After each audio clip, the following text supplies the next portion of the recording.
monitoring those proceedings in Centurion closely for us, and we're live to her now. Nozintombi. Nozintombi, are you with us? Well, a very good afternoon to you, Kirshni, and you're quite right. It really has been quite an unprecedented inquiry. It was set down for 5 weeks. Instead, it took 4 days for the evidence leaders as well as the defense to wrap up both of their arguments. And we do know that today the defense really seemed to be tearing into the witness, the second witness of this particular inquiry. They seem to be tearing into his testimony and looking at issues of the two statements, the witness statements that he had presented. The first witness statement he presented was in May 2013 of August, and the second statement was a statement that he presented in May this year. And really to talk to me about the issues that came out of this 4-day inquiry is my colleague Patricia Pasaki, who has been monitoring and closely following this particular proceedings. Patricia, thank you so much for joining me. What really was your highlight around Mr. Mokari's specific line of questioning with the witness today? Well, thank you so much, Ntombi. I think let's start by saying, to everybody's surprise today, the inquiry actually did start on time, but it was a slow start for the defense as, of course, they tried to work systematically into trying to poke holes into the testimony of Lindela Mashego.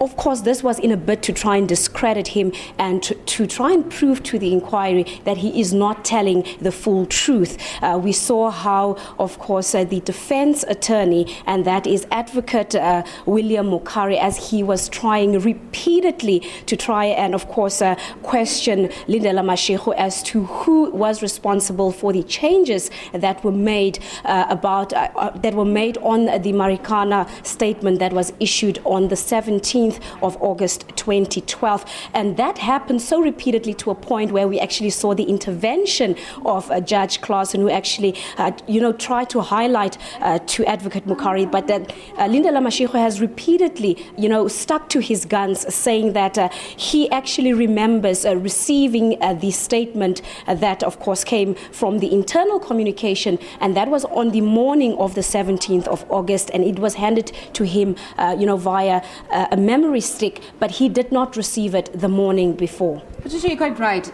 Lindela Mashego really did seem to be going at pains to explain that all he did was make superficial changes to the initial statement that he'd received off this particular hard drive. But do you think that particular line of him answering or responding back to William Mokari, do you think William Mokari really appreciated that?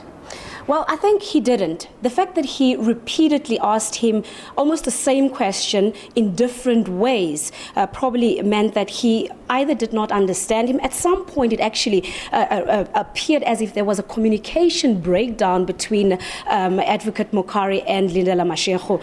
But of course, we saw at the end of the day where he had to accept that this is his version, and he is sticking to his guns, that this is how everything went, and the changes that came were made by him, yes, in one of the reports, but the other changes were dictated to him by the suspended Commissioner Phiyega.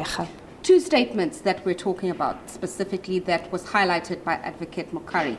The first statement was about 6 months after the suspended police commissioner made her submission to the Farnham Commission, and that statement didn't include information that he was told by the National Police Commissioner to make changes in that statement. How do you think that will play out, especially considering that Mokari was suggesting that Mashego had concealed evidence? Well, he did exactly that, and I think he was trying to prove to the inquiry that Mashego deliberately withheld that information from the Farnham Commission of Inquiry, and he's really trying to discredit his statement, trying to prove to the inquiry that you cannot believe this man, that if he is lying about this, there's a possibility that he is lying about everything else that he has submitted to both, perhaps the information that came out maybe in the Farnham Commission and the information that's presented at the Claassen Board of Inquiry.